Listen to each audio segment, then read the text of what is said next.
7h, 9h. Europe 1 matin. Il est 7h11 sur Europe 1. Dimitri Pavlenko, vous recevez ce matin le docteur et spécialiste du Moyen-Orient, David Rigoulet-Rose. Bonjour David Rigoulet-Rose.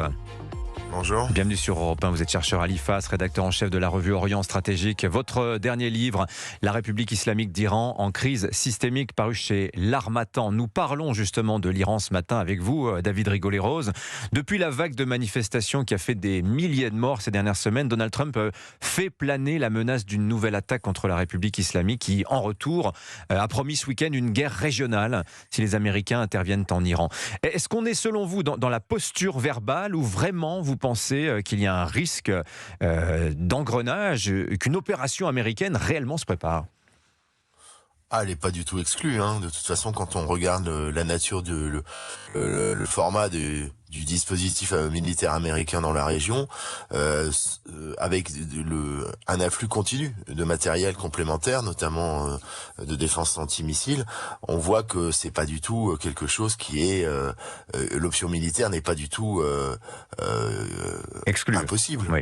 Exclu, absolument. Même s'il y a des velléités, effectivement, en termes d'affichage, de négociations de part et d'autre qui sont annoncées, mais en réalité, on a vu avec les dernières déclarations en miroir entre le président Donald Trump et le guide de la Révolution que la tension demeure maximale. Justement, la question est de savoir qu'est-ce qui est de l'affichage. Est-ce que c'est le porte-avions USS Abraham Lincoln ou bien les propos appelant à la discussion et aux négociations et qu'exige l'administration américaine très concrètement, David Rigoulet-Rose? En réalité, ça n'a pas changé depuis l'été dernier. C'est pour ça qu'on risque de se faire beaucoup d'illusions sur la nature de ces intermédiaires qui prévaut aujourd'hui.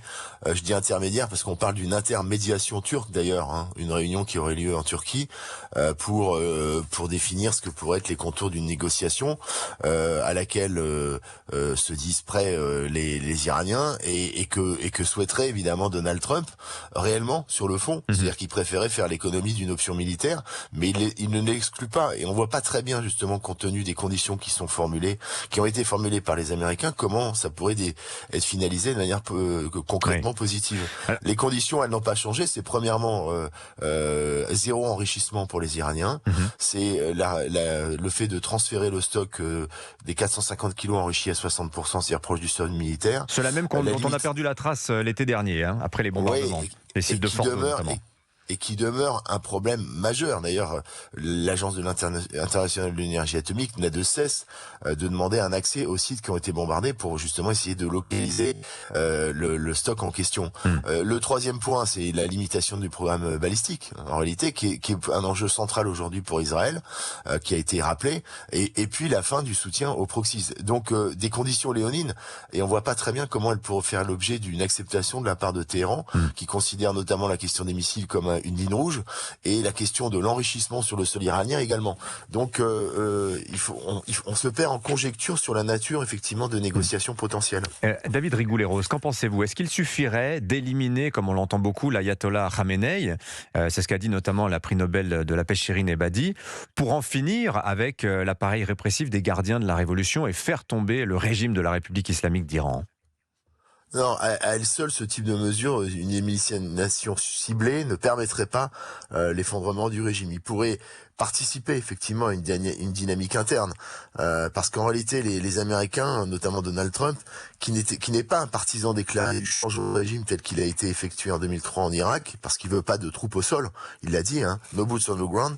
En revanche, ça n'exclut pas une logique de régime collapse, c'est-à-dire de faire que le régime implose de l'intérieur et que émerge un interlocuteur potentiel justement pour une transition qui soit pas trop chaotique, parce que justement l'inquiétude c'est que le processus soit pas maîtrisé avec un risque de guerre civile sur les périphéries iraniennes et puis un déficit en termes de transition, un déficit de leadership. C'est la grande crainte des pays voisins, ça notamment des pays de la région.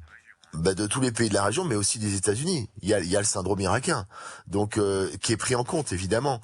D'où le souhait effectivement d'essayer de déboucher dans le cadre de négociations. Mais pour l'instant, au regard des retours des Iraniens, peu d'horizons se dessinent.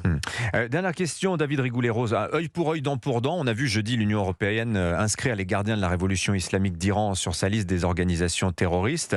Hier, c'était Téhéran qui désignait les armées européennes comme groupe terroriste. Alors, quelle incidence concrète tout cela a-t-il, d'après vous ?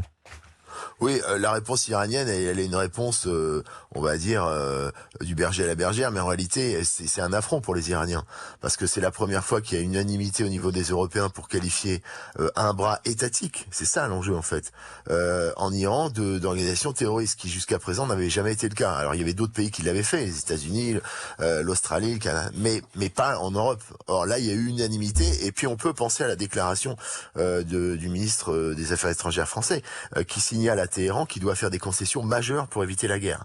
C'est dire que l'option militaire est loin d'être théorique aujourd'hui.